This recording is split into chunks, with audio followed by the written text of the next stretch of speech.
a lot different having, because this is a criticism that actually Jeff and I have a lot, where you have a lot of people that we kind of feel are unqualified to talk about the sports world. They might be pundits in some way, but they're given a microphone and then they say things that are kind of unqualified. So we like to get the athletes on the show. So we have Jonal Saint-Dic coming on. He's a Spartan. Shayne coached for the Spartans a little after he was there, but we're excited to have him on, and welcome to the show. Thank you for having me. Appreciate it. Definitely. Yeah, we're excited to have you on. I mean, anytime we can have a Spartan, we do try to serve both crowds here, because we're a Grand Rapids-based show, so we try to be neutral. I went to Indiana, so nobody likes me, Jonal, but we try to serve Michigan State and Michigan, but we have a former Michigan State coach, so we kind of lean that way. We have a lot of pundits that join the show from Michigan State. We've even had your former teammate, J.U. Colcrick, on the show. Yep, my old teammate, my old good old J.U. He's a good guy. It's got to be fun to see him doing the games now. Yeah, he just, he's in a different part of his life right now, and he's doing a football thing, and he's doing commentating, and he's doing a great job doing that. Yeah, he's good. I like him on there. We're trying to get him back on the show because, as you know, his background is very interesting. But I want to talk to you about your background and kind of how you grew up, and then how you became interested in football here, because that's always a question of interest with you guys, because obviously, sometimes it's size. If you're a certain size, people say, oh, you got to play football, you got to play basketball, or whatever the sport is. But how'd you initially get interested in football? Again, that could be an all-day story. But again, everything happened for a reason. I didn't start playing football until my freshman year in high school. So I was a late bird. I thought I was going to the NBA. I loved my first sport that I ever played. Again, I was born in Haiti. So I came to America when I was about 5 years old. And, in Haiti is, the well-known sport is, is football, but down there it's called soccer. Football is soccer down there. But yeah, I love soccer. I love baseball. I love basketball. Thought I was going to the NBA.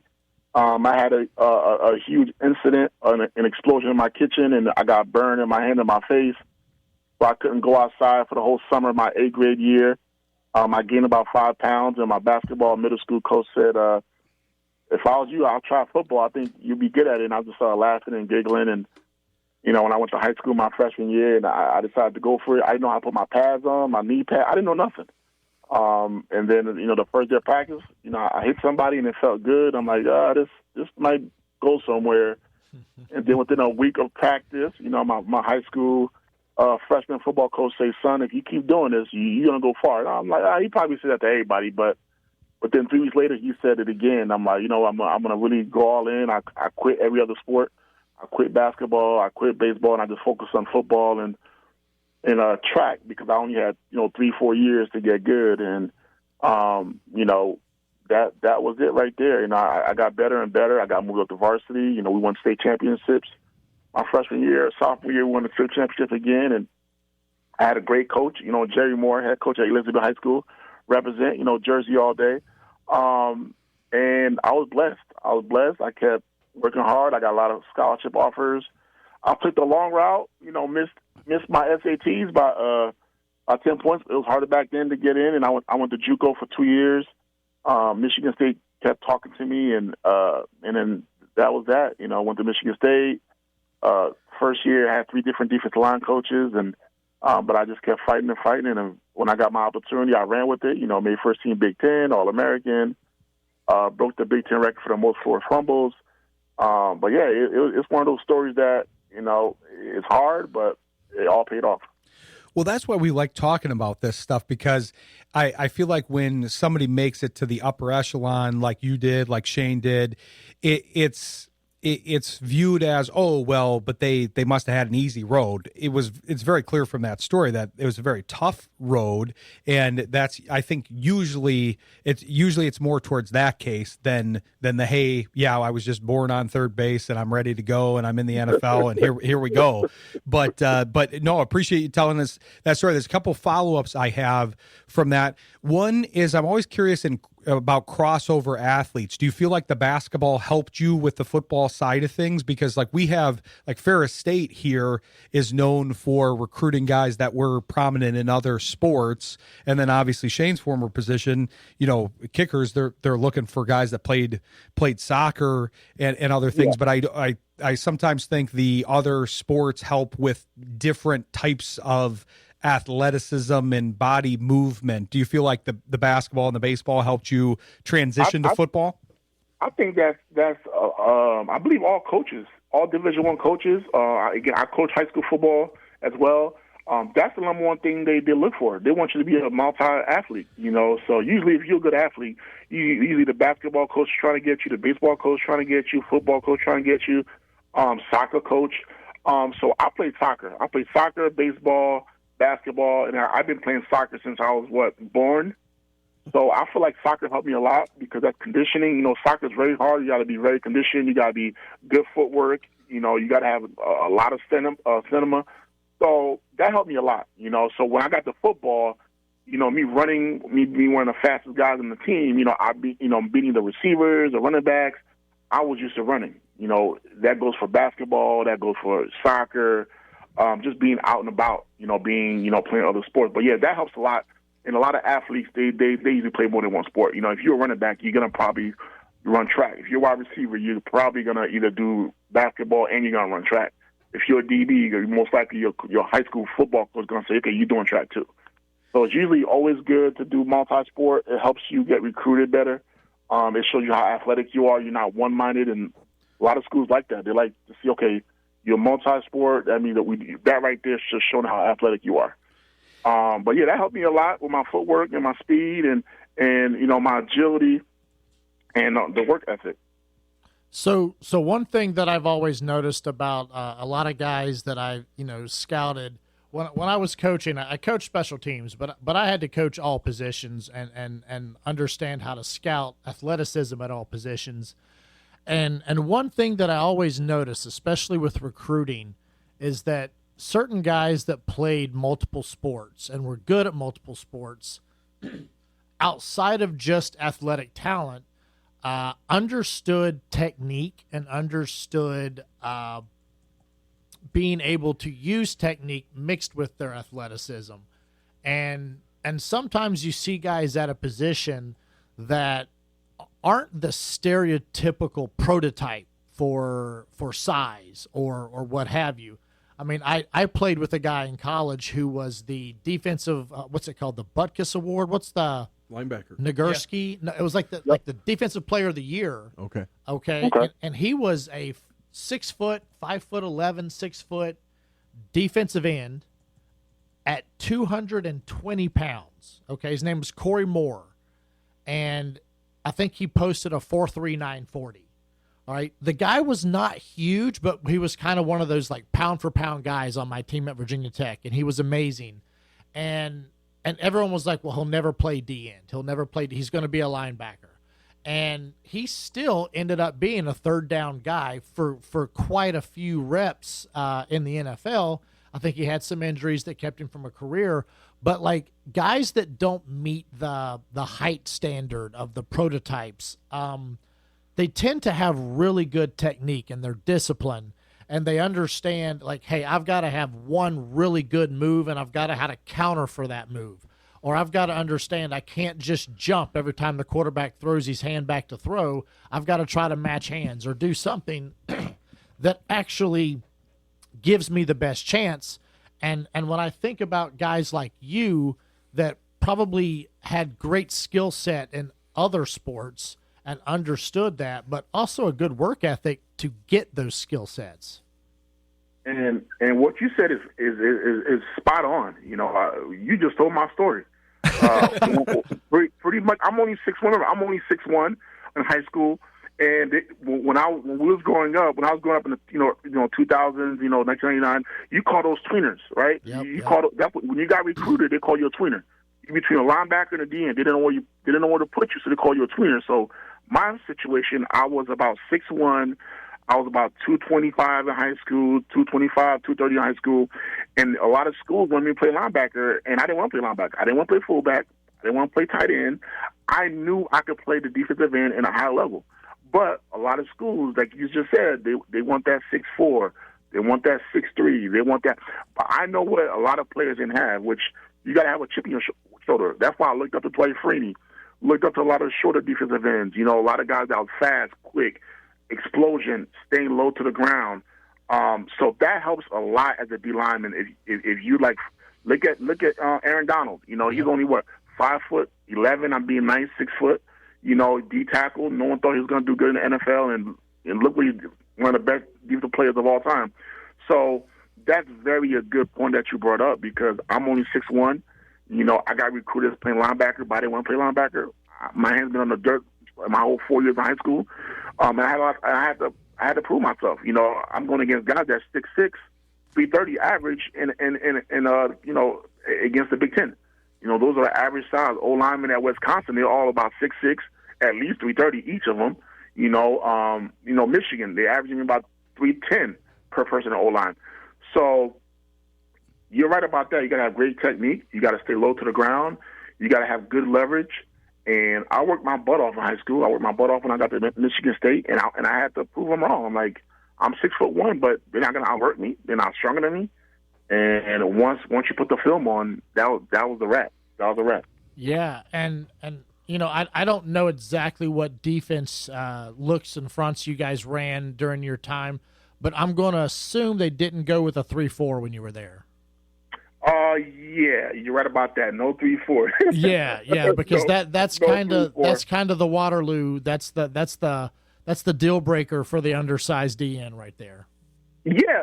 Again, when I went to NFL, Kansas City Chiefs, the Buffalo Bills, a couple teams called me when I'm doing the draft that they wanted me to play linebacker, or they wanted me to play 3-4. They called Coach D'Antonio and asked him, you know, again, I was going through the same thing in the NFL. And the 3-4, most likely I'd have played up. I'd have played an outside linebacker, you know, but I'd have been up in the line right there, still playing D-line, but up. But I love 4-3. You know, I love the 4-3. I love 4-down linemen. You know, it's one-on-one with the tight end or the tackle. It doesn't get any better than that. You know, so I was able to play outside linebacker in the NFL or defensive line, whatever they want me to play. I would have played. But I told all of them, like, I'm better off in the dirt. I'm better off being down, you know, getting it out and being explosive. But yeah, so anywhere they want to put me, I'd have played anywhere. And I think sometimes you kind of have to be a chameleon, especially when you are trying to, you know, whether it's make your way to get recruited for a scholarship, whether it's trying to make your way to play in the NFL, whatever it is, you know, there's always the coaches have to know their personnel, and they have to know their strengths and weaknesses, and the players have to know how to adapt however they can. I mean, the whole 3-4 situation. I watched my best friend who played in Cincinnati as a you know, really good defensive end, never a superstar, but really good. He goes to Cleveland, signs a kind of a pretty good $high deal there. After a year of being there, a new coach comes in, changes the scheme, goes to a 3-4, pretty much makes him obsolete. He was like 6'2.5", 300, which made him kind of small for what they were looking for. And basically they let him go, and they took the salary cap hit, and he was like, well, I guess I'll go somewhere else. And he went to Arizona and had a great, you know, finished his career, had a good time in Arizona and Las Vegas, and played 14 years in the NFL after being, you know, told you can't play in this system.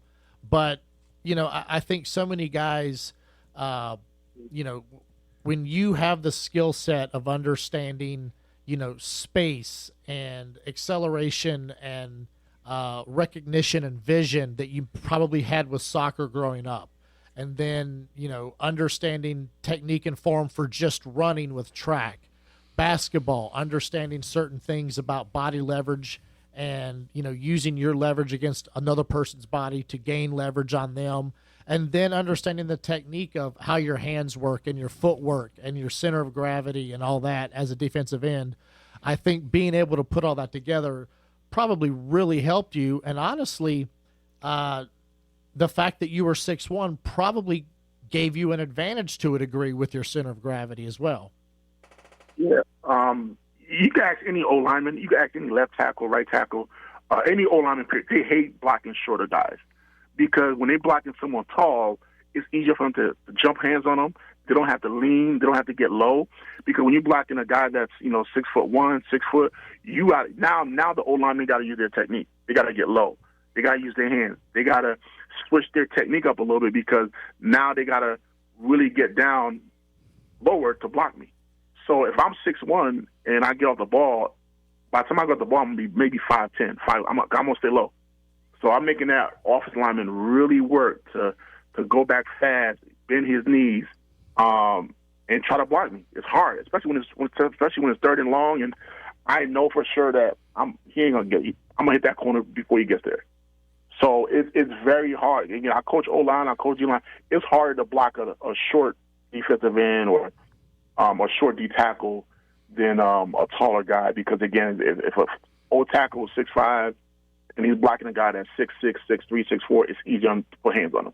But when they got for example, Dwight Freeney, one of the best defensive ends that ever did it, he's so low. Dwight Freeney, 5'11", 6 feet, if that. He was just so fast and low, and it's hard to block someone when you're that low down already when you're getting off. So you said you coach both defensive and offensive line because that always interests me because it's kind of like Shayne coaches the whole process. He coaches kickers, of course, but he coaches long snappers, punters, people in that specialist category. You have to be a good one to coach offensive linemen for the reasons you're talking about, the reasons you're outlining about, hey, this is what I used to do to beat these guys. Here's how you counter it. Yeah, because the offensive lineman, defensive lineman is very similar as people think. Nowadays, offensive linemen, in the 80s and 90s, they're slow. But now, offensive linemen, they're athletic. You got guys in the combine running a 4.9, 4.8, which is crazy. About 330 pounds running a 4.9, which is ridiculous. So a lot of offensive linemen now, they're fast. They're athletic. They're long. They got good feet. They got good hands because you're going against guys like Myles Garrett. So you're going against really, really top-notch defensive ends, D tackles.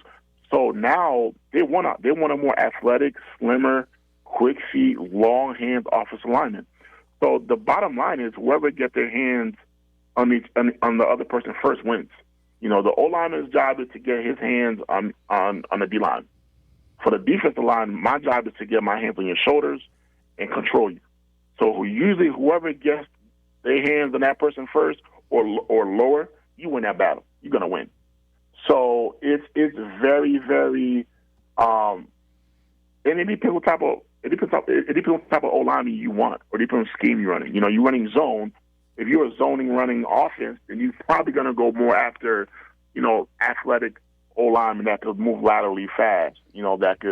That's more lighter in their feet. It's 310 or 305, 295 because you're running a lot of zone plays. If you want those fullback, you got a double tight. You want a big haul. You want a guy that can move his feet, but also can run.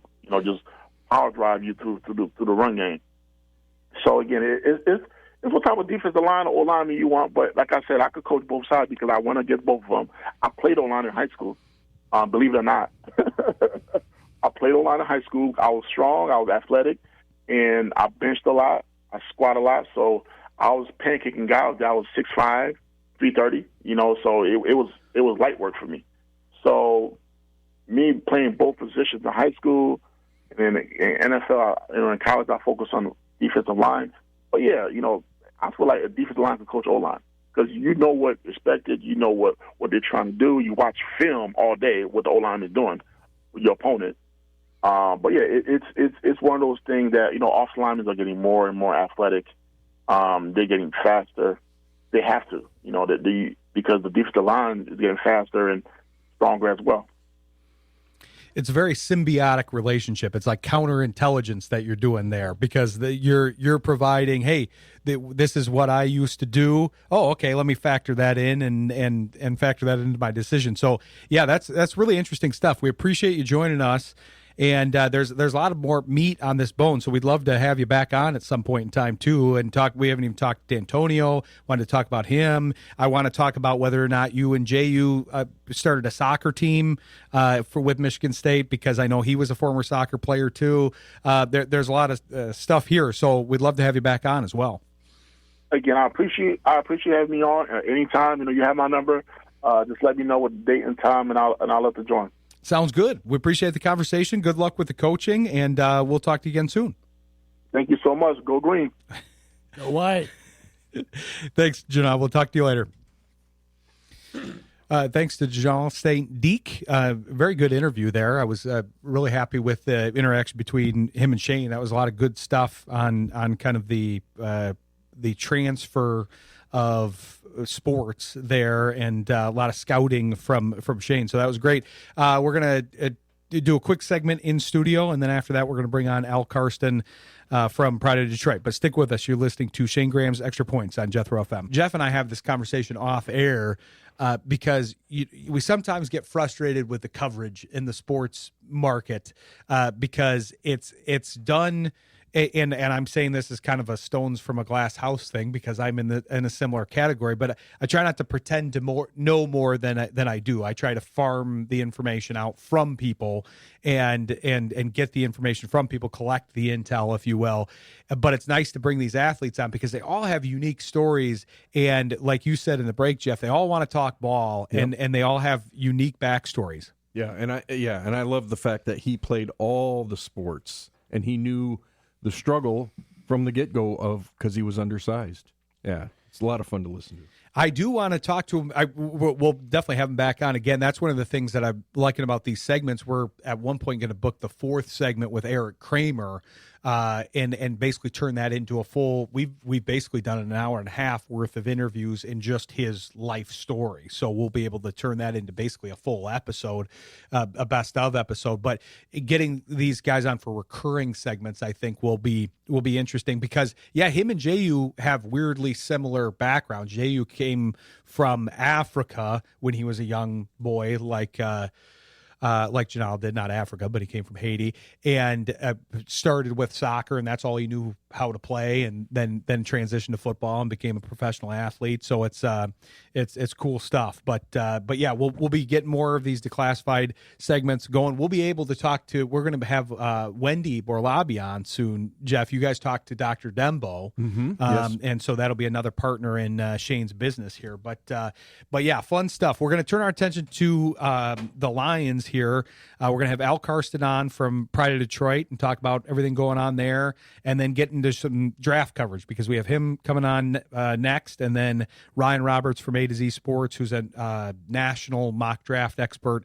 He'll be on at around 8:15. So stick with us. You're listening to Shayne Graham's Extra Points on Jethro FM. This is Al Karsten of Pride of Detroit. I really like his coverage on the Lions in general. I think he gets into some subject matters and things that aren't always covered. I like his draft coverage, and he's been getting into kind of the second wave of free agency, which is what'll be coming next for the Lions. But welcome to the show, Al, and it's National Burrito Day. So can you put together your favorite burrito for us? You always have the best questions. Good to be back, man. I just think I'll go with a regular, man. I'm going to split it. How about a chicken and a steak? And then throw some queso in there. You got to have queso. I think that's a necessary thing. Now, I'll have you know that for Shayne's lunch from his high school, they used to put queso on the burrito. They were ahead of the times with that. Now queso is a mandatory ingredient, I feel like, in burritos. But yeah, we'll like to throw you off here at the beginning. But but no, we're excited to talk with you because there's a lot going on. There's second wave of free agency.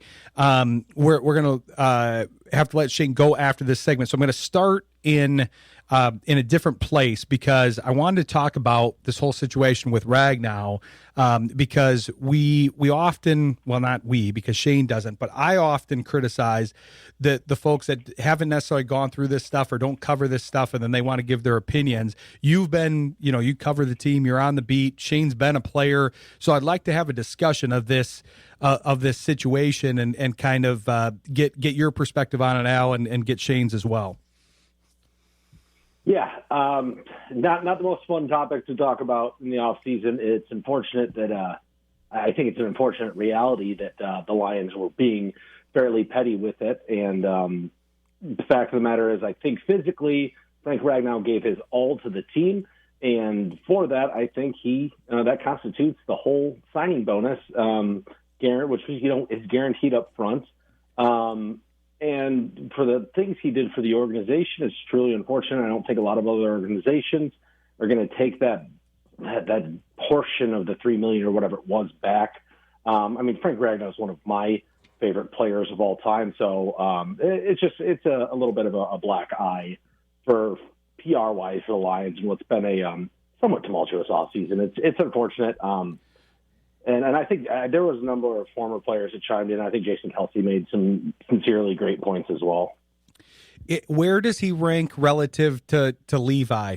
Is he above or below Levi? I think on my Lions Mount Rushmore, those two are no-brainers. They're neck and neck. And I genuinely was looking at Levi's stats from 13, 14, 15 the other day, having that same thought. I love that they're on the Mount Rushmore. That's got to be the most random Mount Rushmore. We're going to have to get back to that, I think, in the second segment. But Shayne, I wanted to get your opinion on this because you played one of the segments that I have planned for us when we have a little bit more time is to kind of lay out the financial side of this because I don't think people are always the most fair to the players. We've talked about this before, but I want to play out the scenario more fully. But we've talked about this with even the contract side of things, saying, oh, well, you got, I think, according to what I've read online, I think your biggest contract was like $6.5 million. People see that number, they just take the blank number, and then they don't take anything that's been applied to that contract. They don't take the fact that you're going to have taxes out of that. You're going to have your agent's fees, all of that stuff. And then there's the structural part of the contract on the team side, like we're dealing with in this case, where, some of the money may end up going back to the team or there's other things that happen to it. So I'd be curious to kind of get your feeling on it because you've obviously dealt with some of these things. So the way they're structured is when you hear signing bonus, most of us think, okay, they write you a big fat check for this signing bonus. You take it home, you deposit it, and then you get your salary on top of that. Technically, kind of, yeah. But the way it actually works is sometimes they can actually defer payment of part of that signing bonus down the road. And what they do that for is so that they can keep part of that money to gain interest in their account over time. Okay, that's why they do that. Now, they also will do, maybe they give it to you all up front. Okay, maybe they do give you one big lump sum.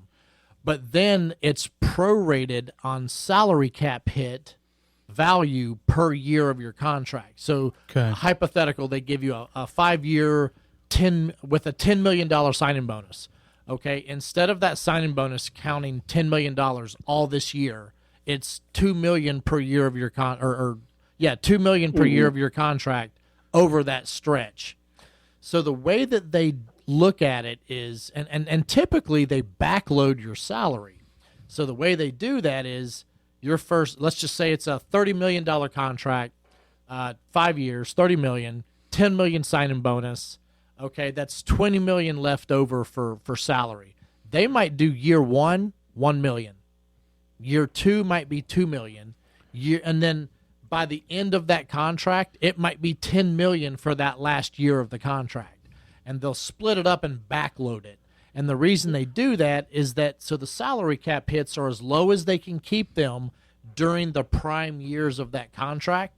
And then if they're not performing or if they're injury laden or whatever it may be, they can restructure the contract or sign an extension and restart the whole, backloading process to save salary cap space.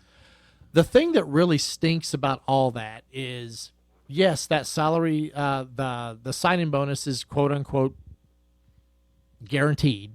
But what ends up happening is if the team cuts you, yes, they can't take that money back from you. They don't have to pay your salary unless there's a full guarantee. Mm-hmm. Even when they say guaranteed, that doesn't mean full guaranteed. Because a lot of times when it's a guaranteed contract, it means they're going to give you a roster bonus to pay off certain things in March or whenever that time is. But fully guaranteed means no matter what, if you don't, retire, you get all this money. But what happens in a lot of these contracts is they expect you to fill your obligation. And if you don't fill it, technically they can ask for the prorated amount of that signing bonus back. Now, if there is some sort of for cause type thing, so let's say, okay, Michael Vick, when he got put in jail for the stuff that happened with him, and he's a good friend of mine, okay, but when he went through that, he had to pay back a huge portion of his signing bonus, and he had $100 million contract. I don't know what the numbers were, but he had to pay back a good bit because it was not necessarily football related. And if someone retires, technically they can go after the proration of that signing bonus. The thing that really stinks is that it's so one-sided. And it's that if a team decides they want to get rid of you, they don't have to pay you the salary that you're owed. So I feel like there's a whole lot of you have to fulfill your obligation because you signed a contract, but yet that team can say, we're done with you, no more contract. And I think that's kind of a really tough road to go down, and you can talk about what's fair and what's not fair. Millionaires getting, money taken from them, cry a river, all that kind of stuff. But we're also talking about guys that, every single time they play the game, there's a chance they get injured and they're hurt.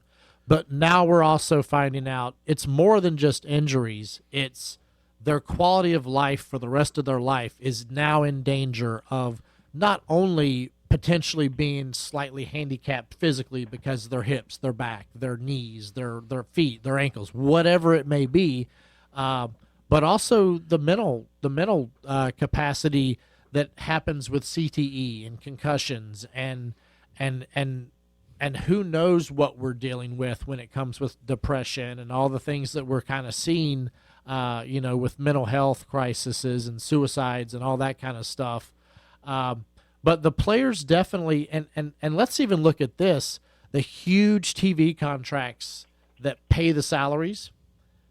When ESPN and ABC, well, I guess that's Disney, it's all the same company, Fox and CBS, when they put in their bids to get those TV contracts, that's what pays the player's salary. And the way it happens is it goes into this huge pot, and the owners get 51%, and the players get 49%. Okay, so the owners, who the only risk they take is their team losing, and maybe they don't get the revenue they want from ticket sales and all that. But that amount of money, I remember in 2003, it was a guaranteed profit, unless your team was just blowing money like crazy, almost a guaranteed profit of like $19 million a year, guaranteed that team was not going to lose money.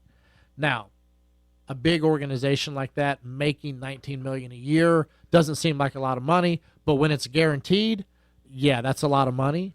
And what ended up happening is the players have been fighting for certain rights as far as free health care when they retire so that they can take care of the bones that are deteriorated and the joints and all that stuff.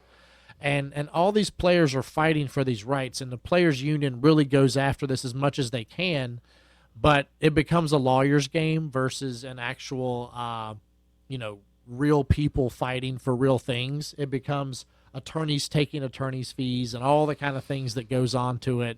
But these players really, they're trying to.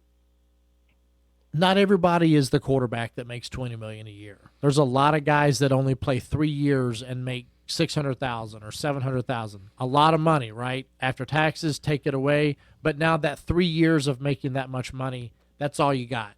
And now, what type of life skills were you building during that time? And more than likely, most guys weren't building strong life skills. Now, the NFL has great programs trying to help guys out, build entrepreneurship, mentoring programs, all of that kind of stuff, things that I take place in even to this day. But not everybody goes to that because they think, oh, I'm going to keep taking a big bite out of the apple for my big NFL money until I'm 40, and not many guys make it that long. So it's a slippery slope, and I hate to see this happen for this guy, but it's like they have the right to do it. And is it petty? I don't know, but they have to. That's a salary cap thing for them, and if they can get that money back to give to somebody else, like I see that side of it, but also this guy's done so much for them. Like, you know what? Give the guy a bone.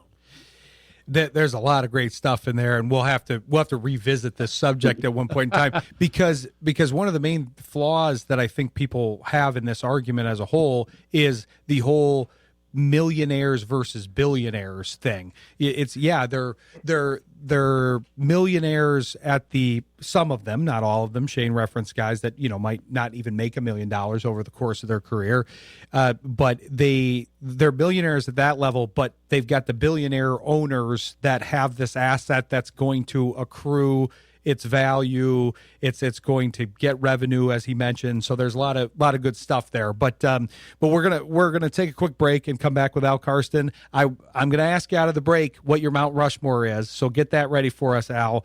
Gotcha. And then we'll return and talk about some free agency and some drafts. So stick with us. You're listening to Shayne Graham's Extra Points on Jethro FM. Wanted to get his opinion on that, but I do want. Al said he likes my random questions. I do want your Mount Rushmore because I feel like it's going to be the most delightfully random Lions Mount Rushmore that maybe we've heard.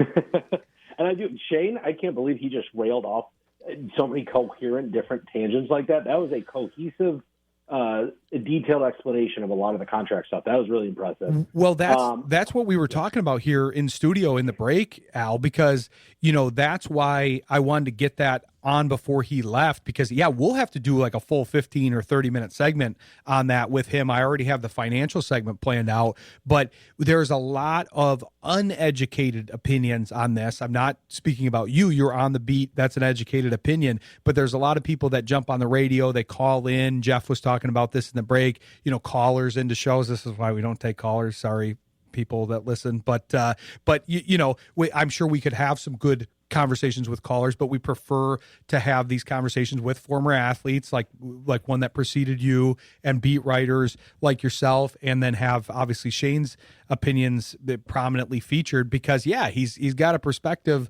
off the top of his head that's very informationally sound, and he's lived it. A lot of these other people haven't. Yeah, he's been in so many different locker rooms, whether with the Bengals for 7+ years or the almost dozen other locker rooms he's been on. He's got such good perspective. That was incredible. But my Mount Rushmore, as we mentioned prior to the break, obviously Frank Ragnow is on my Mount Rushmore, as is DeAndre Levy. And then a third spot is going to need to be filled by Larry Warford. I was a big Larry Warford guy. I thought it was unfortunate that he ended up signing with the Saints and making multiple Pro Bowls. Then the fourth spot is tough because I do feel, while it's not random, that Penei Sewell deserves that fourth spot, but I will give a honorable mention to Glover Quinn and Sean Rogers, I think. Wow, that fourth spot was a lot more prominent than I thought it was going to be, because he swerved me here, Jeff, because he's a big Levi Onwuzurike fan, and so I really thought he was going to be out. Maybe he's not. Does he not qualify yet? I guess Sewell wouldn't qualify for the same reason because he's not done. Yeah, but I love that list. This might be a new question for people too, for the Lions people that come on, Lions Mount Rushmore, because if we can get ones that are this random, then this is right in our wheelhouse. But if they just say like Barry Sanders, right? That's kind of boring. I mean, he's good, right, but it's just kind of boring. So I like that one, Al. That's very good, But yeah, I think Levi's still got time. Okay. He can. I'm saying, he could earn a multi-year extension from the team after this season. That's pretty favorable. And then if he puts together a handful of quality seasons, he's severely in contention. I like that he's going to take the Sewell spot as opposed to like Larry Wolford's Larry's spot. not coming off for a while. Yeah. I like that. So that's great. But yeah, I wanted to get into some of because that one of the reasons I wanted to do that with you is you can see how Al kind of focuses on the layers of the team. A lot of people focus on the stars, but he even does that in his writing. Like right now, he's kind of trying to identify some of the second wave guys that could be signed to the team. And you even did identify a couple of the guys in your articles that eventually got signed. You had Borum in the offensive lineman article. But I'm curious who you still have your eye on, because I never know. It's like I never know when we're in the second or third wave of free agency. I guess we're in the second wave, and then I guess the third is maybe after the draft.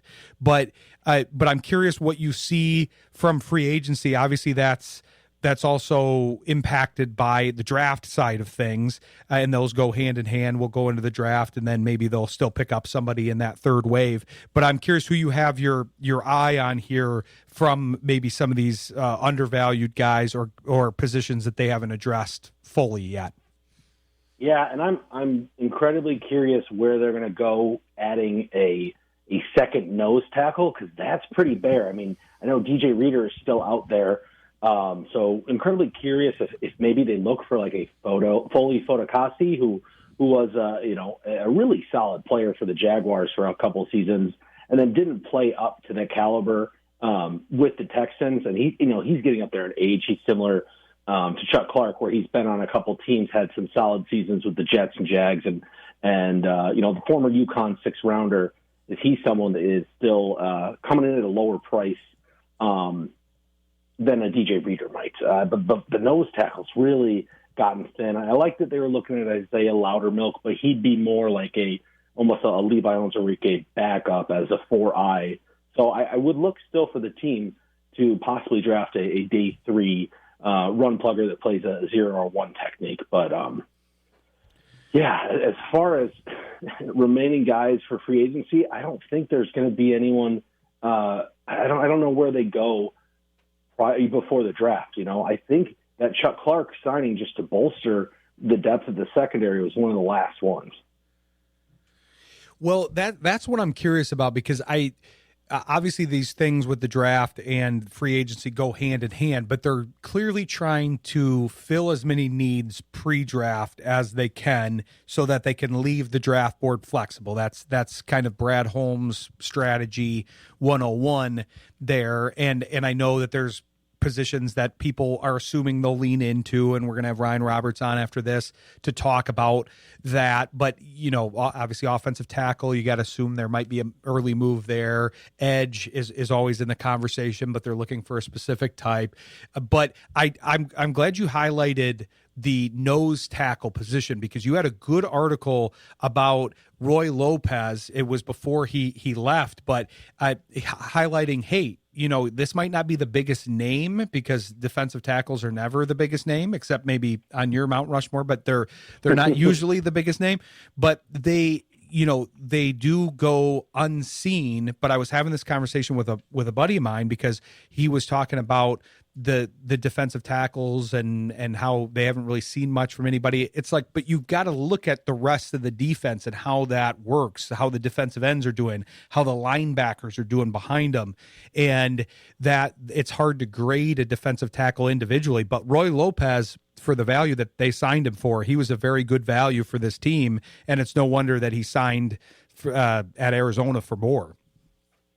Yeah, he got over $5 million per year, for 2 years. So I was pretty happy for him if he was going to not be a Lion, that he got paid. And I think he's even going to count possibly for the compensatory pick formula. And, he's from Arizona originally, played there in college. So he's got a bunch of family there. Really happy for him. He deserved it.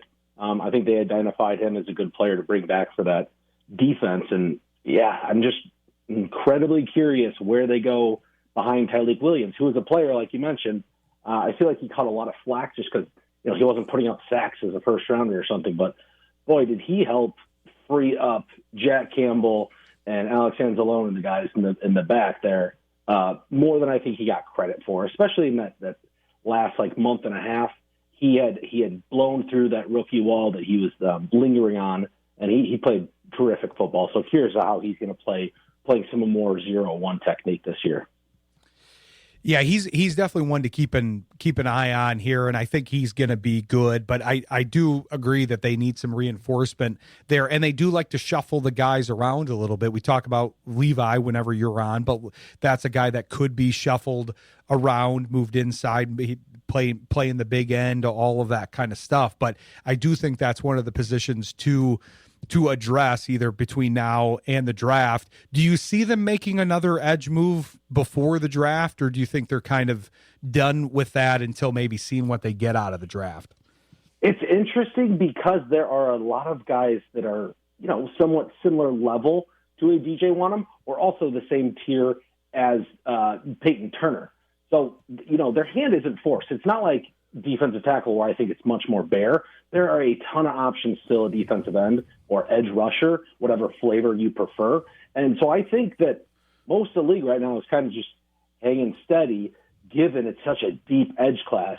And then whoever doesn't have, isn't able to have the draft, the vertical board and the horizontal board with how it falls, meet their needs, they're going to go out and get, a microwave their edge room with, obviously Joey Bosa's out there still, but then there's also the big end types like a Danico Autry, and there's, obviously Cameron Jordan's been a hot name, but like guys like Tyquan Lewis, I think could be effective players on the Lions defense, similar to DJ Wanham will be, or AJ Epinesa, without, offering a lot as a pass rusher, but still, have a lot of gap integrity and occasionally crush the can in the pocket.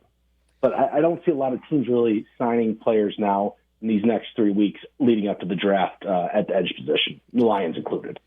I am surprised that Jordan made it through the first wave here, both from the Lions perspective and just the general perspective of, I know he's on the older side. I know he's kind of in that category with some of the older edge rushers, but I did think that was a guy that they would be interested in. Now, this is very hard to predict with the Lions because every time you say that, it then becomes a guy off of a practice squad that you've never heard of or what have you. But but I did think this was both a schematic and a need fit with a guy that they have experience with. Yeah, and a culture fit. Yeah, that one seemed like a no-brainer. So now is Cameron Jordan going to be someone, like a Jadeveon Clowney, who's not signing until middle of training camp? I didn't pin him as that. I thought he'd be signed by now.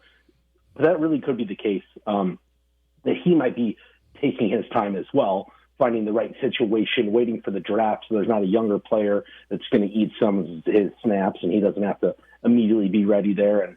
And there's just so many teams, I feel like more and more this free agency are really playing that compensatory pick formula. So they're waiting for this draft, which is not a blue chip draft, but it is deeper in the middle. And then once 6-1 hits and it doesn't take into the compensatory pick formula, they'll probably look to shore up some positions with the free agents. It's very refreshing to hear you say that the Lions are not the only one being patient. That's not heard in West Michigan or the state of Michigan, really. It's like Brad Holmes is failing. He didn't do this week and next week, and then it's all over with. So it's very refreshing to hear you say, hey, the Lions aren't the only one who's waiting. Now, all these defensive ends are still available. And it makes me wonder how accurate everyone is talking about that Cam Jordan is still there. Is it because of the money? Is he asking for too much? Mm-hmm. Mm-hmm. Are all of the teams not looking to meet his demands? But also, yes, Lions fans are hyper-focused on them not doing everything they can, supposedly, because the fans know everything to, maximize the credit card this offseason. But Los Angeles Chargers fans are complaining. Jacksonville Jaguars fans are complaining. There are a lot of teams who are seen as contenders who haven't pushed all their chips in, and they're being smart. Even the Ravens have a lot more holes than they typically do at this time of year. And they usually will fill guys after, they have their 7 fourth-round picks and 5th-round picks like they do with the comp picks, and then they wait to sign guys after 6-1. But if you look, the Ravens have more holes on their roster than they typically do over the last decade at this time. And even the Eagles haven't been overly aggressive in free agency. Well, Jeff's saying that because he listens to some other sports radio shows, and I'm trying to get him to stop. But no, it is a good point. I mean, and this is something that I say a lot, kind of on the business side, the business that I run aside from this show, that you want to gather the information you can in order to make the decision. If you have more time to gather information, why not do that? Why force a decision earlier than you have to? Yes, that might mean that the guy that you're eyeing right now could be signed between now and the draft or right after the draft. But if you truly don't know who you're going to draft, which obviously you don't, and if your draft board is pretty open, like the Lions like to keep it, then why not gather that information and then go into that third wave, like you're talking about, Al, and kind of reserve yourself to the fact that, hey, there are pundits out there that are saying this is the third best free agent class in now. You wouldn't hear that much in this market, but you're hearing it from the writers like you guys if you're following that, because I know it's not a lot of big names, but they're filling a lot of holes.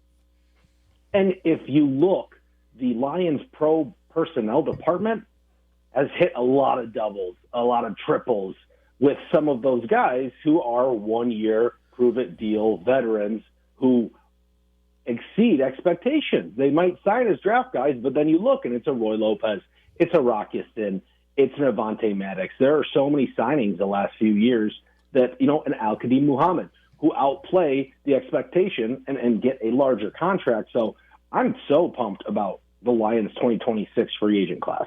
I'm a big fan of it. I would have liked maybe someone a little better at running back than Isaiah Pacheco for around the same price, and then DJ Wonham. Those are my two critiques of, I think we could have went one tier above. But other than that, I think they've really helped fill out the board without spending too much. And they've identified some talented guys. I am a big fan of Larry Borum for $5 million a year. I had identified him before free agency, and it sounds like Brad Holmes had a lot of good things to say about him, specifically at right tackle, when he's able to focus on that position. And they showed up with Cade Mays. It's just they knocked it out of the park so far with the bargain bin signings, if you will. Jeff is gesticulating his hands right now, kind of in elation. It is elation to hear someone who knows what he's talking about understand that we've got the Pro Bowlers, you've got the superstars. These are the pieces to the puzzle that get you to the Super Bowl and don't get their names called off. They still get a ring, but this is what Brad Holmes does, and he's really good at. And you get focused on the last two drafts that he's kind of missed. I'm telling you, he's going to hit a home run this year. And this team, I'm so excited. I've been extremely excited about the offseason. But with this schedule and the hunger and the want that this team has, the desire, I'm telling you, this season's going to be very, very exciting. Well, this is why we like having Al and the crew on the show, and this is why Al comes on the show and puts up with my questions about burritos, because we don't really do the traditional format. So it's a good match. Yeah, we appreciate you coming on and giving us all this information, Al. Yeah, thanks, fellas. It's been a pleasure as always. Can't wait for next time. Yeah, well, we'll have to time it out maybe a little bit. We made it through the segment, which I'm very happy about. Good luck with the with the family situation here, and we'll have you on after you're in the clear, and hopefully review some of the draft picks and the rest of the free agency signings here. Can't wait. It's a pleasure. All right, thanks, Al. We'll talk to you soon. Later, fellas. Be sure to tune in to Pride of Detroit to check out all that coverage from Al. It's in his X handle. I should have had him share, but Football Guy Al, Football Guy _Al on X. Definitely a good follow. Absolutely. He's in that Pride of Detroit group, has a bunch of different guys with kind of different skill sets. Some of them watch the All 22 drafts. Al has a very good view of the draft and kind of we joke about him liking the Mount Rushmore. That's a little random. Yeah, but that's the type of player he pays attention to, is kind of the gritty players that the Lions are now known for, so that he's picked them out in other other generations here. But yeah, good stuff. We're going to move to more of a draft conversation here because we're going to have Ryan Roberts on from A to Z Sports, who does his own mock draft. So we'll get a little bit of a national view of the draft. So stick with us. You're listening to Shayne Graham's Extra Points on Jethro FM. He's a national pundit. We like to get kind of the local and the national with this. But this is Ryan Roberts of A to Z Sports. And Ryan, we're celebrating National Burrito Day. Can you put together your favorite burrito for me? Oh, man, I'm kind of basic with burritos, man. I'm just a chicken, cheese, some beans, nothing crazy. I live in New Jersey, so we don't have a great burrito section just in general. But, yeah, pretty basic with that type of stuff. This is going to come off as creepy here, but I think I remember the last time you were on, we asked you about your favorite hoagie. Being in New Jersey, and then why I remember that I don't know. I'm sorry. Well, you probably remember because I had a much better answer because the hoagie scene around New Jersey is a lot better than what the burrito scene is. So I'm sure I had a much better answer at that point for you last year. Well, we always like starting off with the random question of the day, but I mean you can't go wrong with a burrito. I guess that's what we're learning from National Burrito Day here. But no, I'm excited to get you on here because. We are a local Michigan show, and we cover a lot of the Detroit Lions, and we get input from the beat, and we just had a beat writer on. But we like to kind of go national with some of the draft coverage because that's always interesting to me. One, how these things are composed because I've been watching the evolution of your draft. I've been following your mock draft for a little while, and it's always interesting to see the evolution of the mock draft and kind of what factors into that because there's some aggregation that happens, not necessarily from the draft board composers themselves, but from the beat writers then put who they have as being drafted there. But I'd like you to kind of take us through how you've seen the Lions first round pick because it's stayed pretty consistent as far as position they're targeting, but it's changed as far as who you thought they were going to target, and it mainly seems to be maybe because people are moving down the draft board a little bit because the one that you have them taking now, he wasn't available in previous iterations of your draft. Yeah, it's been really interesting to watch just kind of Detroit's offseason unfold a little bit because I feel like when the offseason first started, before you kind of knew, well, at least from a national perspective, from my perspective, you knew about like the Taylor Decker situation of him kind of moving on and all that type of stuff. It was kind of like an edge-heavy conversation. I feel like it was last year, too. I talked a lot about it where, like, you have Aiden Hutchinson, but you would love to be able to give him a partner in crime and to make things easier for Aiden Hutchinson, right, and to give him somebody on the other side. So that was kind of the early offseason conversation.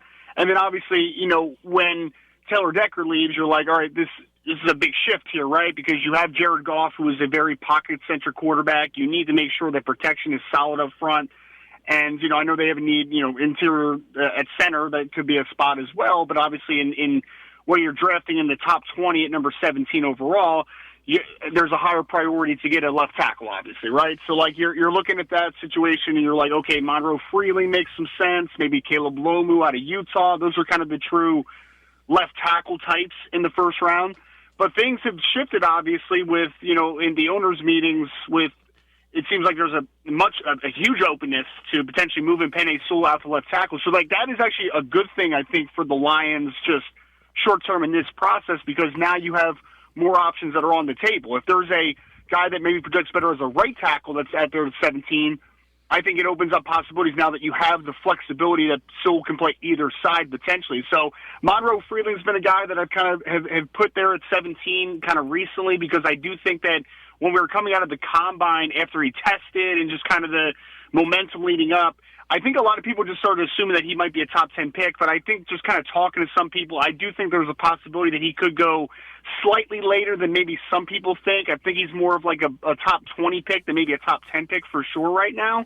So he's a guy that I think offers some flexibility as well because he was a left tackle with Georgia, but with Sewell, the opportunity maybe to play right tackle or play left tackle, I think Freeland could play either side. I think that he has that upside to him as well. So the Sewell opportunity, though, I think has opened up a lot of opportunities where if for some reason Francis Malino from Miami's there, who's a right tackle, you can take him if you wanted to. If it's a Monroe Freeling or Caleb Loma that you really like at 17, you can take him. I think that Penei Sewell is the big puzzle piece in this conversation because, again, like his ability to play both sides, I really think does offer you as many opportunities and as many options on the table as you want to fill that offensive tackle spot.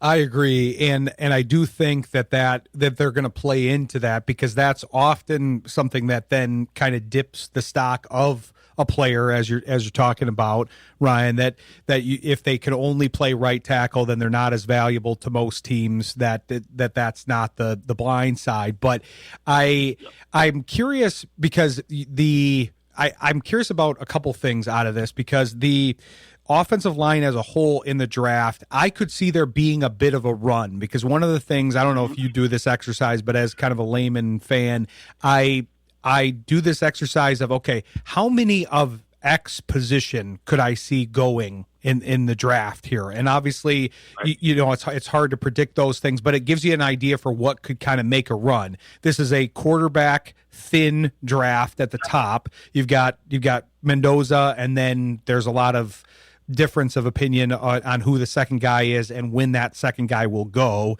Not a lot of people predicting a ton in the first round there, usually just Mendoza. And then obviously running backs, not a ton of those other than Love. But we don't have to go position to position, but it does kind of seem to scream the fact that there might be a bit of a run on these offensive linemen and specifically the offensive tackles, because at some points I go, well, who else are they going to take, some of these teams? And they're all looking for solid offensive line depth and pieces that they can have be part of solidifying their future, because a lot of the teams are seeing, hey, we got to invest in the trenches here. For sure. Yeah, I think it's going to be fast and heavy for offensive tackles and defensive ends for that matter, just kind of to parlay those two together, because I think that it is a really weird 2026 draft in the sense of it's a non-premium draft. Like you mentioned, Jeremiah Love is, you know, I know a couple teams have him as the number one overall player in the draft regardless of positional value. But then you have, it's a great safety class. It's not obviously a good quarterback class. Offensive tackles, solid, but it's more of like a right tackle, not as many true blindside protectors in the class, and then defensive ends a good group. Like it's a good overall group. But I think that when we were talking about this draft, without the quarterbacks at the top, teams are still going to reach for the spots that they consider those premium positions, right? And you could throw corner and wide receiver into that conversation now because the game's changed and evolved a little bit, but it is always very simplistic. Getting after the quarterback and keeping the quarterback upright are the most important things in football outside of the quarterback being a good player, obviously, right? So on the offensive side of the football, it's going to be about protecting your quarterback at all costs. That is the name of the game. And I think that that's why you're going to see a lot of offensive tackles go very early. It is a very strange draft, and I kind of hit on it a little bit with the low-move Freeling talk, but it's not a great left tackle draft, but it is a good offensive line draft when you parlay everything together. So there's a lot of true right tackle types, not a ton of true blindside types. But in this draft, where it is a premium to protect your quarterback, and we talk about like the Cleveland Browns have 2 picks in the top 24, they have 6 and 24. You talk about obviously the Lions are a team that desperately needs offensive line play, the Miami Dolphins. Like there's a lot of teams in the top 10 and in the top 20 just in general that do have offensive line needs, and that is somewhat related with the fact that there's just not enough good offensive linemen in the NFL right now. Like we've had kind of a shortage of like really truly great offensive tackles come out in recent years. Like you've had a few great ones, but the depth of that position has not been exactly what you would want it to be for the premium that you need to pay to have good offensive tackle play. So I think it's going to go fast and heavy. I think there is going to be a big run on offensive tackles and defensive ends in the top 20 because outside of the quarterback position, which is down this year, those are the positions that teams tend to draft really high, and for good reason when you take into account the history and the data points of like taking those positions high are usually where the sound investment comes into the play. Yeah, and it tackles a hard position to sign in free agency too. There's not often a lot of really good tackles that hit the market, and if they do, you have to overpay for them. So, so we got to take a quick break, but I want to come back with the scenario that you have in your draft, which is there's 3 guys that I'm curious about that are all on the board at 17 in your most recent mock draft that I think are an interesting juxtaposition against each other. But we'll come back with Ryan Roberts of A to Z Sports and talk some more draft with him. Stick with us. You're listening to Shayne Graham's Extra Points on Jethro FM. This is the scenario that I could very likely see happening for the Lions. There's a lot of movement that happens, but we're done with the combine. We're done with a lot of that movement that happens. You'll still see some guys kind of ascend up a draft board at different times, but right now it's more like what people are hearing from GMs and scouts. But tackles are going to be very prominently featured in the first round. That's going to be in heavy consideration for the Lions. But I've gotten different opinions from some of the Lions beat guys that do very intimately follow the draft, and there's a few that believe that if Keldrick Falk is on the board, that's the number one, pretty much with who's supposed to be available at 17. Even if you've got Freeling, even if you've got some of these other tackles, that's who's on there for them. Now, that would be interesting to me because on your board, Falk, Freeling, and the other guy that we haven't mentioned at tackle that he just screams Detroit Lion to me. You know the scouting so much better than I do, Ryan, but I look at a guy like Blake Miller and he just put a Lions uniform on him. If all you had to tell me was that he only missed one practice in his entire career, and the only reason he missed that practice is because he was having hand surgery that day, and the appointment conflicted with the practice. That's the only practice or game he missed in his entire career.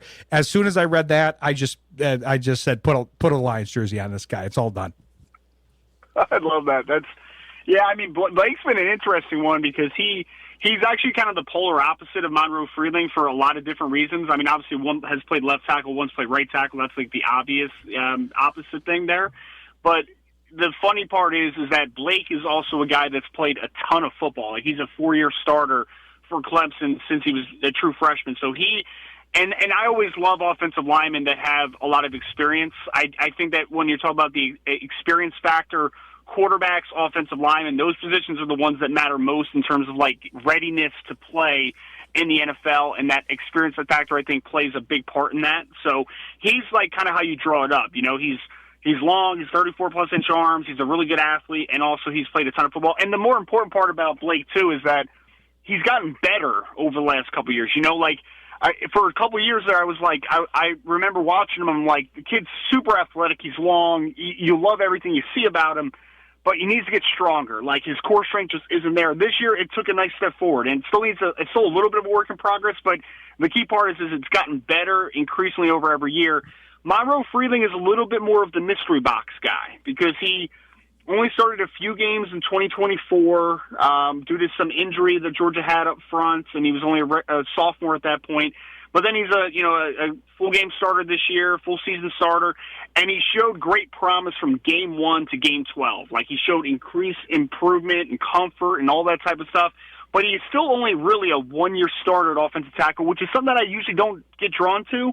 But there's just something about his athleticism and his length and everything together that just does pop, and I saw the ascension throughout the year. So they are complete opposite of players. I'm going to find it very interesting to see just when those conversations happen in terms of differentiating the offensive tackle position, even though they play different spots. What is the separator? And usually for offensive line coaches, the separator is that attention to detail and that experience factor. That usually is. So I'm very interested to see how high Blake goes. I've had him in every mock draft, I think, since the middle of the offseason, beginning of the offseason, because I've been a big fan of him. But I'm really interested to see just kind of where he ends up coming. Is he a guy that's going to go in the mid to late 20s? Is he a guy that's going to go in the late teens? There's a couple different realities that exist there, but I'm interested to see that differentiator. And interesting note on Keldrick Falk. I obviously I don't cover it from a local perspective. Obviously, I'm interested that would be the guy that people would kind of gravitate towards. I like Falk a lot. He just kind of had a little bit of a down year, and he's a little bit more developmental than what we once thought he was going to be going into the year. I still love the talent, but it would be interesting if they kind of bypass offensive tackle to take the defensive end that has a little bit of a developmental track. Very interesting note there. Yeah, I believe that was Jeff Risdon who's been covering the draft forever, and he's been on the Lions beat forever as well. And he's definitely somebody I trust as far as his opinion goes on this. But I think a lot of people have the feeling about this because of his build, because you're absolutely right about all the developmental things. But the Lions clearly have a type as far as defensive end goes. So, some of these other, that's where you can kind of weed out some of the folks. Like I really like your mock draft. That's why we have you on. I like your coverage. It's very well based. But you see some people, and when they mock some people to the Lions, I'm like, they clearly don't know how the Lions do this, because this type of player is really not going to go to the Lions. Like, he might be valued there and they might want that position, but it's like a 240-pound speed rusher, probably not going to be a Lion in the first round. But Falk is kind of built out of a lab for a Lions defensive end. But yeah, he has had some, production issues, developmental issues. He didn't really have the year that a lot of people wanted last year. So I was surprised when he said that, because I even countered and I said, hey, what if Miller and Freeling and some of the other big time tacklers are on the board? He said, nope, they're taking Falk. That's going to be the number one guy. That would be interesting to me too. I think that would, I think that would create some. I mean, everything does create some feedback from the fan bases. That's how it works. But I think that would be an interesting first-round pick, especially because at 50, this is the other discussion I want to have with you, I could see there being some guys that would profile pretty well. I haven't seen a 7-round from you yet. I think you just have a 1-round out. But I would be curious what you'd be leaning towards as far as edges that are kind of in that 50-ish range, like a Gabe Jackus from Illinois, somebody like that. I've seen mocked to the Lions a lot in multiple round mocks. Well, and to your point about kind of knowing the type, right? Like, I think it is important, because, like, when my mind goes to, like, who could be available at 50, some of the lighter built guys are probably just not going to be the Detroit Lions cup of tea. So if, like, an R. Mason Thomas from Oklahoma is there, it's probably not going to be a guy that they would really prefer. And same thing with, like, a Cassius Howell from Texas A&M. My mind does go to a player like a Derek Moore from Michigan would be one. Gabe Jackus from Illinois would be another, because they kind of both fit that profile, right? They have the requisite length. Derek Moore is like right around 34-inch arms. Gabe Jackus is only about 33, but his wingspan's fine, so he has enough length, obviously. But they're both just like physical run setters, right? And they both play with great power and speed-to-power conversion and great effort just in terms of being an all-around football player. So that could be a spot at 50 that I think makes a lot of sense. And that's honestly why I would, like, personally, just kind of looking at how I think things will play out in the first round, that's why I kind of do gravitate more towards offensive tackle. And it's not even just the simple fact of you don't have a proven left tackle on the roster, outside of maybe Penei Sewell, who might move over there. It's also, I feel like the defensive end position, in my opinion, this year is significantly deeper. And I think that you can get guys in the second, third round at edge that can come in and can be a nice complement to a player like Aiden Hutchinson.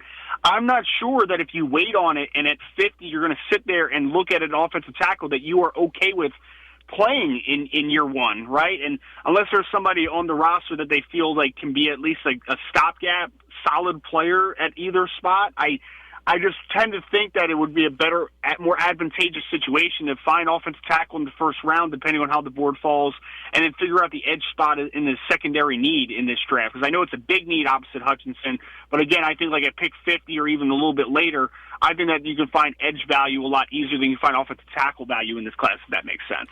No, it does, and I'm glad you brought that up, because that's one of the things that I'm kind of seeing, especially for their type. I think their type could kind of sit around a little bit and thinking like, okay, yeah, a guy like Dennis Sutton or Overton, guys like that are maybe due a little bit later. Do they slip a little bit and end up in the hundreds, and where the Lions can then get to their third pick, get past the third round? I do think that is a deeper position. So I'm glad you said that, because once you get, there seems to be a clear tier with the tackles, where once you get past, I don't know which one kind of put at the end of the first tier, but it seems like a lot of you guys that are the experts out there have a clear tier break between a lot of the guys that you mentioned and like maybe a Caden Proctor that's kind of ascending. I don't think we've mentioned him, but then you've got like Dunker and Tiernan that seem to be maybe a tier below.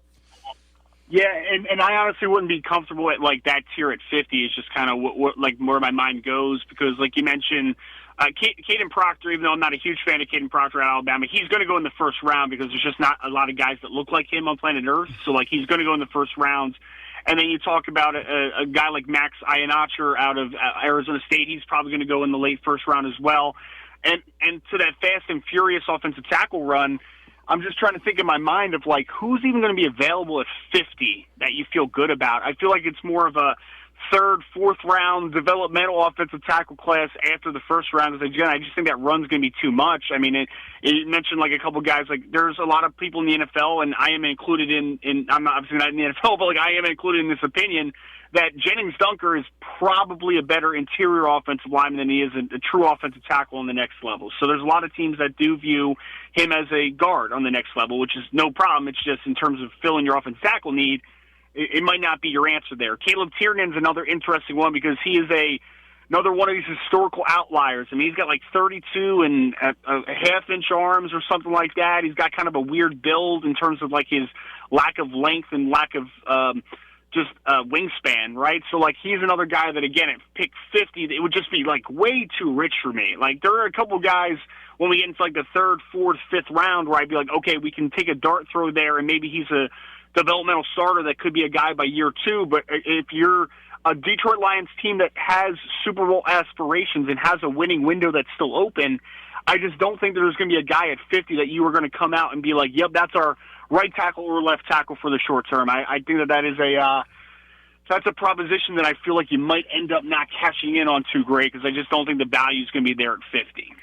Exactly. And I know they are very ardent about the fact that they don't want the positional need to determine their draft board, but with the way all of that is falling, it just seems reasonable that given the tiers and how everything's playing out, that tackle makes a lot of sense. I'm with you on Proctor, by the way. That's one of the ones that if I see him mocked to the Lions, I'm like, I don't think this is not that he's not going to be a good player. I just don't think that's the type of player that they would go after at the tackle position. Yeah, no, he's one of the guys that I feel, because he was a 5-star, obviously, and he's a 3-year starter at Alabama. So he's got he's 6 foot, right around 6'7", a hair under. He's 351 pounds, and he moves exceptionally well in a straight line. So like people look at him and they fall in love with him, obviously. But I just he's one of those prospects, and this happens every cycle where you end up going back 2 or 3 times to watch the film because you understand where they're going to get drafted, but you're just nowhere close to that valuation in your mind, like nowhere near it. And Proctor is that guy for me, where I would have trouble personally taking him in the first round. I think he is very developmental. I worry a lot about the redirection skills. I worry a lot about the bends.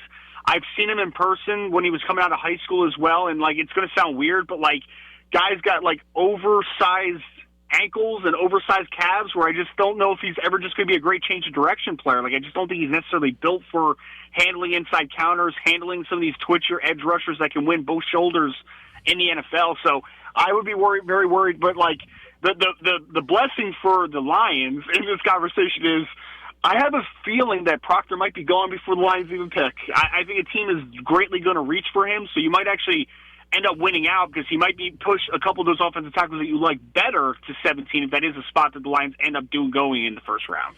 You have your finger on this pulse much better than I do, but I do get the feeling from a lot of the pundits out there that he's moving up draft boards. I'm with you as far as the valuation goes, but that seems to be the way he's trending because of the size and the athleticism and the things that you mentioned. But nowhere else can you get Caden Proctor ankle and calf coverage like on this show with Ryan Roberts. So I love it. No, it's great stuff. And I mean, it is funny how, I mean, all this stuff factors into the process. You're always watching everything, and so I love that as a final kind of salvo here. But no, we appreciate you joining the show. Great stuff as always. Make sure to tell people where they can follow this great coverage here.